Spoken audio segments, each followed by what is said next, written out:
شاہ ولی اللہ محدث دہلوی رحمۃ اللہ علیہ نے اپنی کتاب ازالۃ الخلاف خفاء عن خلافت خلفاء، شاہ ولی اللہ محدث دہلوی اپنی کتاب میں لکھتے ہیں کہ مولا علی المرتضیٰ رضی اللہ تعالی عنہ کی ولادت باسعادت بیت اللہ شریف میں ہوئی، یعنی آپ بیت اللہ شریف کے اندر پیدا ہوئے ہیں، اور آپ نے یہ لکھا ہے کہ یہ بات تواتر سے ثابت ہے کہ آپ بیت اللہ شریف میں پیدا ہوئے۔ یہ اعزاز مولا علی پاک کا ہے کہ آپ بیت اللہ شریف میں پیدا ہوئے ہیں اور مسجد میں آپ نے شہادت پائی ہے۔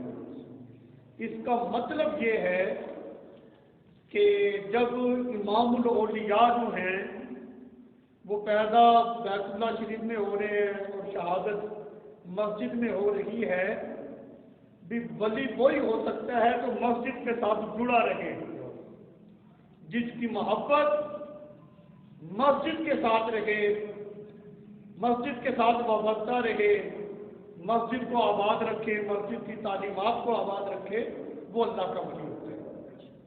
مساجد سے دور رہنے والے اللہ کے ولی نہیں ہوتے ہیں۔ دوسری بات کہ آپ بیت اللہ شریف میں پیدا ہوئے، کہتے ہیں کہ دیکھو بیت اللہ شریف میں کیسے پیدا ہو گئے۔ آپ کی جو والدہ تھی جب وہ بیت اللہ شریف کے پاس پہنچی اور ان کو یہ محسوس ہوا کہ مولا علی المرتضیٰ رضی اللہ تعالیٰ یعنی میرے لگتے جگر کی ولادت ہونے والی ہے، اب وہ تو کوئی جگہ تھی نہیں، انہوں نے دعا کی کہ مولا ہم تیرے مہمان ہیں، عزت کو تحفظ فراہم کر، میری عزت کو تحفظ دے، مجھے بے آبرو ہونے سے بچاؤ۔ آپ کی والدہ کا یہ دعا کرنا تھا، عین ولادت کے وقت بیت اللہ شریف کی جو دیوار تھی وہ پھٹ گئی اور آپ جو ہے وہ بیت اللہ شریف کے اندر تشریف لے گئی اور بیت اللہ شریف میں آپ کی ولادت ہو گئی۔ خاص اس مسئلے میں اختلاف ہے، لیکن یہ بات تواتر کے ساتھ کیا شاہ ولی اللہ محدث دہلوی نے لکھا ہے کہ آپ بیت اللہ شریف میں ہی پیدا ہوئے ہیں۔ لوگ کہتے ہیں کہ نہیں وہ بیت اللہ شریف جو تھا یہ کوئی زچہ خانہ ہے جہاں بچوں کی پیدائش ہو، یہ کیا بات انہوں نے کر دی ہے؟ جب بچے کی پیدائش ہوتی ہے عورت ناپاک ہو جاتی ہے، بچہ بھی ناپاک ہوتا ہے، تو بیت اللہ شریف جو مسلمانوں کا مرکز ہے، جو اللہ کا گھر ہے، جس کی طرف منہ کر کے ہم عبادت کرتے ہیں، تو جب خاتون ناپاک ہو جاتی ہے، بچہ ناپاک ہوتا ہے، تو وہ بیت اللہ شریف کی وہ جگہ کیسے پاک رہ سکے گی؟ یہ تم کیا کہہ رہے ہو؟ انسان محبت کرے لیکن محبت میں اتنا آگے نہ جائے کہ یہی کہہ دے کہ وہ بیت اللہ شریف میں ولادت ہوئی، یہ اعتراض ہوتا ہے۔ لیکن اس طرح کے اعتراض وہی لوگ کرتے ہیں جو اللہ کے پیاروں کو اپنی ذات پر قیاس کرتے ہیں۔ بھی جیسے ہم پیدا ہوتے ہیں، جو صورتحال سے ہماری مائیں گزری ہیں اور ہم تھے، بس اسی پہ قیاس کر کے وہ اس مسئلے میں پڑ جاتے ہیں، حالانکہ ایسا نہیں ہے۔ مولا علی المرتضیٰ رضی اللہ تعالیٰ عنہ کا کعبے میں پیدا ہونا یہ اسی لیے تھا، اللہ تعالیٰ نے اس لیے کیا تھا تاکہ پتہ چلے کہ عام لوگوں کا جو پیدا ہونا ہے اور مولا علی کا جو پیدا ہونا ہے یہ ایک جیسا نہیں ہے۔ پیدائش میں ہی فرق کر کے بتا دیا کہ یہ وہ میرا محبوب ترین بندہ ہے جو پیدائش میں تمہاری طرح نہیں ہے۔ آپ کی جب پیدائش ہوتی ہے نا تو آپ کی والدہ ناپاک نہیں ہوگی۔ سرکار اعلیٰ حضرت امام احمد رضا خان رحمۃ اللہ علیہ نے بڑا خوبصورت اس چیز کا نقشہ کھینچا ہے۔ آپ نے فرمایا کہ تیری نسل پاک میں ہے بچہ بچہ نور کا، تو ہے عین نور تیرا سب گھرانہ نور کا۔ تو لہذا یہ مولا علی پاک کی ولادت یہ اس طرح نہیں تھی جس طرح کہ عام لوگوں کی ولادت ہوتی ہے۔ یہاں پر ایک اور حکمت کہ آپ کا بیت اللہ شریف میں پیدا ہونا اور آپ کی والدہ کا بیت اللہ شریف کے اندر تشریف لے جانا، اس کا مطلب یہ ہے کہ اللہ نے مولا علی پاک کی والدہ کو بے آبرو نہیں ہونے دیا، عزت کو تحفظ بخشا ہے۔ یہاں سے یہ مسئلہ بھی ثابت ہو جاتا ہے عزتوں کا تحفظ کرنا یہ رب کی سنت ہے، یہ اللہ پاک کی سنت ہے کہ اللہ کی جو مخلوق ہے جن پر اللہ نے شریعت نے پردہ لاگو کی ہے ان کو تحفظ دینا، ان کی عزتوں کی حفاظت کرنا یہ اللہ تعالیٰ کی سنت مبارکہ ہے۔ حضرت علی رضی اللہ تعالیٰ عنہ کی مبارک شان کا اندازہ اس بات سے بھی آپ لگائیں، کہتے ہیں کہ حضرت عثمان غنی رضی اللہ تعالیٰ عنہ کی جب شہادت ہوئی ہے، آپ کی شہادت کے بعد یہ علامہ تفتزانی رحمۃ اللہ علیہ نے اس بات کو لکھا ہے اپنی کتاب میں۔ علامہ تفتزانی رحمۃ اللہ علیہ فرماتے ہیں کہ جو شہید کرنے والے تھے حضرت عثمان غنی رضی اللہ تعالیٰ عنہ کو، وہ دو حصوں میں تقسیم ہو گئے۔ آدھے وہ لوگ حضرت علی المرتضیٰ رضی اللہ تعالیٰ عنہ کے ساتھ تھے، آدھے حضرت امیر معاویہ رضی اللہ تعالیٰ عنہ کے ساتھ ہو گئے تھے۔ اس وقت یہ بات چھڑ گئی تھی کہ اب خلیفہ کون مقرر ہوگا، کیونکہ حضرت عثمان غنی رضی اللہ تعالیٰ عنہ کی تو شہادت ہو گئی۔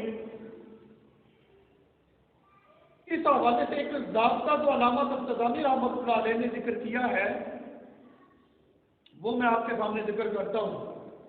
آپ نے یہ ذکر کیا ہے کہ جب انتخاب ہوا نا حضرت عمر بن خطاب رضی اللہ تعالیٰ عنہ کے بعد خلیفے کا، تو دو نام آئے تھے سامنے شورا کے، ایک حضرت عثمان غنی، دوسرے مولا علی پاک رضی اللہ تعالیٰ عنہ۔ یہ دو نام ان کے سامنے آئے کہ ان میں سے کسی ایک کو خلیفہ بنایا جائے۔ شورا کا یہ فیصلہ تھا حضرت عمر بن خطاب رضی اللہ تعالیٰ عنہ کی شہادت کے بعد۔ اس کا مطلب یہ ہے کہ جب یہ دو نام آ گئے تو جس زاویے میں، جس صورت میں حضرت عثمان نہیں ہوں گے تو حضرت مولا علی المرتضیٰ رضی اللہ تعالیٰ عنہ خلیفہ ہیں، یہ تو شورا کا پہلے فیصلہ ہے۔ اب چونکہ حضرت عثمان غنی رضی اللہ تعالیٰ عنہ کی شہادت ہو گئی، اب نئی انتخاب کی تو کوئی ضرورت تھی نہیں، شورا کے فیصلے سے پہلے ہی حضرت مولا علی پاک رضی اللہ تعالیٰ عنہ خلیفہ مقرر ہو چکے۔ اب چونکہ حضرت امیر معاویہ رضی اللہ تعالیٰ عنہ خلیفہ تھے نہیں،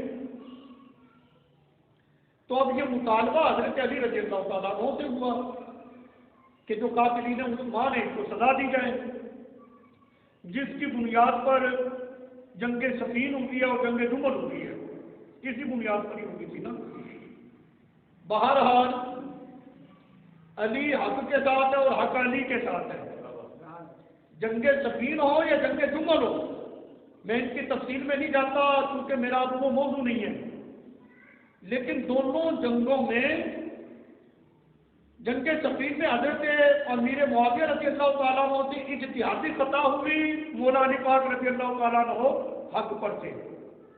جنگ جمل میں حضرت عائشہ رضی اللہ تعالیٰ عنہ سے اجتہادی خطا ہوئی ہے، لیکن مولا علی پاک رضی اللہ تعالیٰ عنہ اس جنگ میں حق پر تھے۔ وہ اجتہادی خطا جو ہوتی ہے یہ کوئی عیب نہیں ہے، یہ تو مجتہد کی ایک شان ہے، منصب ہے کہ وہ جب درست رائے کا انتخاب کرتا ہے تو ڈبل ثواب ملتا ہے، اگر اجتہادی خطا ہو بھی جائے تو پھر بھی اللہ تعالیٰ کی طرف سے اس کو ثواب ہوتا ہے، نہیں سنگل ہوتا ہے ثواب۔ تو یہ کوئی عیب والی بات نہیں ہوتی، یہ کوئی نقص نہیں ہے۔ بہرحال مولا علی پاک حق پر تھے۔ اب مطالبہ مولا علی پاک رضی اللہ تعالیٰ عنہ سے تھا کہ قاتلین عثمان کو آپ سزا دیں۔ علامہ تفتزانی رحمۃ اللہ علیہ نے لکھا بغاوت کی 3 قسمیں ہیں۔ اب ذرا اس چیز کو سمجھنا، میں بڑے مختصر انداز سے اس مسئلے کو حل کرنے کی کوشش کروں گا۔ بغاوت کی 3 قسمیں۔ نمبر 1، وہ باغی یعنی ایسا باغی جو حکومت وقت اسلامی ریاست کا جو حاکم ہے اس کے خلاف ہتھیار اٹھاتا ہے، ارادہ مقصد اس کا یہ ہوتا ہے کہ میں حکومت کا پختہ الٹ دوں اور خود جو ہے وہ حاکم بن جاؤں، حکومت خود سنبھالوں۔ حالانکہ جس کے خلاف یہ کھڑا ہو رہا ہے وہ حاکم قرآن و سنت کے مطابق معاملات کرتا ہے،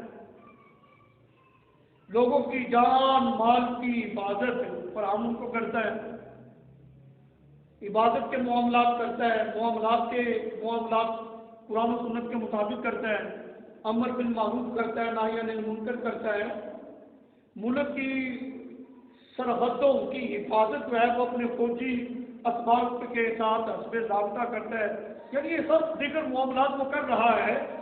تو ایسے حاکم کے خلاف جنگ چھیڑنا عند شرع یہ بالکل جائز نہیں ہے۔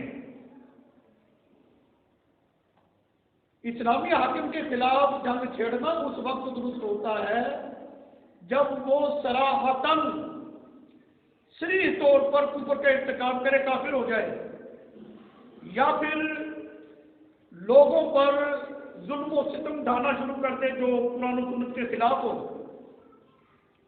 ان کی مال جان کا، ان کے اولاد کا دشمن بن جائے، اس وقت اس کے خلاف کھڑے ہو کر جنگ چھڑنے کی اجازت ہوتی ہے، وگرنہ نہیں۔ یہ ہے بغاوت کی پہلی قسم۔ بغاوت کی دوسری قسم ہے کہ اگر کوئی حکومت میں ہتھیار اٹھاتا ہے،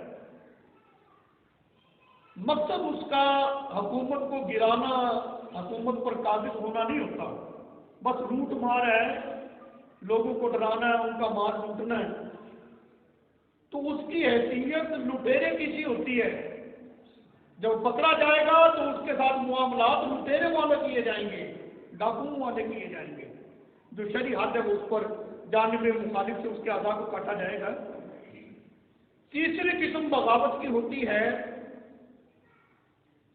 ایسا مظلوم جو اپنے حقوق کے لیے آواز اٹھائے اور حاکم وقت سے جھگڑا کرے، لڑے اپنے حق کے لیے، ایسا آدمی پکڑا جائے تو وہ باغی نہیں ہے، اس کے ساتھ بغاوت والا سلوک نہیں کیا جائے گا، بلکہ وہ مظلوم ہے، اس پر ظلم ہو رہا تھا، اس کی سنوائی نہیں ہوئی تو اس نے سزائے احتجاج بلند کی، حاکم وقت سے لڑا ہے، تو لہذا جب وہ پکڑا جائے گا اس کو سزا نہیں دی جائے گی بلکہ اس کا حق دیا جائے گا اس کو۔ علامہ ترتدانی رحمۃ اللہ علیہ نے لکھا، حضرت عثمان غنی رضی اللہ تعالیٰ عنہ کے مبارک دور میں مصر کا جو گورنر تھا، بار بار لوگ اس کی شکایت کر رہے تھے یہ ظلم کرتے ہیں، اس کو بدل دو۔ حضرت عثمان غنی رضی اللہ تعالیٰ عنہ بہت ہی نیک سیرت انسان تھے، بلکہ ذوالنورین کا آپ کو لقب ملا ہے۔ سرکار علیہ السلام کی 2 صاحبزادیاں آپ کے نکاح میں تھی، اور کئی مرتبہ سرکار نے حضرت عثمان غنی رضی اللہ تعالیٰ عنہ کی مبارک زندگی میں ہی انہیں جنت کی صنعت الاٹ کر دی تھی، کہ جنت دے دی تھی کہ تم جنتی عثمان بالجنہ۔ اتنی نیک سیرت شخصیت، آپ نے جب سنا تو آپ نے وہ مصر کا گورنر جو ہے وہ نیک نیتی کے ساتھ تبدیل کر دیا، لیکن جو مروان تھا وہ بے ایمان تھا، اس نے جو حاکم گورنر بنتا مصر کا اس سے کہتا بھی بات یہ ہے تم پہلے والے سے زیادہ ظلم کرو، اگر ایسے ہی لوگوں کی باتوں پر گورنر تبدیل ہوتے رہے تو پورے ملک میں شور مچے گا، تو یہ جب چاہیں گے گورنر کو تبدیل کر دیں گے، تو لہذا تم پہلے والے سے زیادہ ظلم کرو۔ پھر اس کو تبدیل کیا حضرت عثمان غنی نے لوگوں کی شکایت پر، تو جو تیسرا آیا اس کو مروان نے پھر کہا کہ تم اس سے زیادہ ظلم کرو، یہ سلسلہ چلتا رہا۔ تب انہوں نے سزائے احتجاج بلند کی، اور اس کے بعد یہ سارے معاملات میں، یہ بڑا تفصیل طلب معاملہ ہے۔ تو علامہ ترتدانی رحمۃ اللہ علیہ لکھتے ہیں کہ مظلوم سزائے احتجاج بلند کرے تو اس کے ساتھ معاملہ بغاوت والا نہیں ہوتا۔ اب جو مطالبہ، جو سوال حضرت علی رضی اللہ تعالیٰ عنہ سے کے بارے میں کیا جاتا ہے کہ قاتل عثمان کو آپ نے سزا کیوں نہیں دی، اب اس بات کو ذرا سمجھے کیوں نہیں دی۔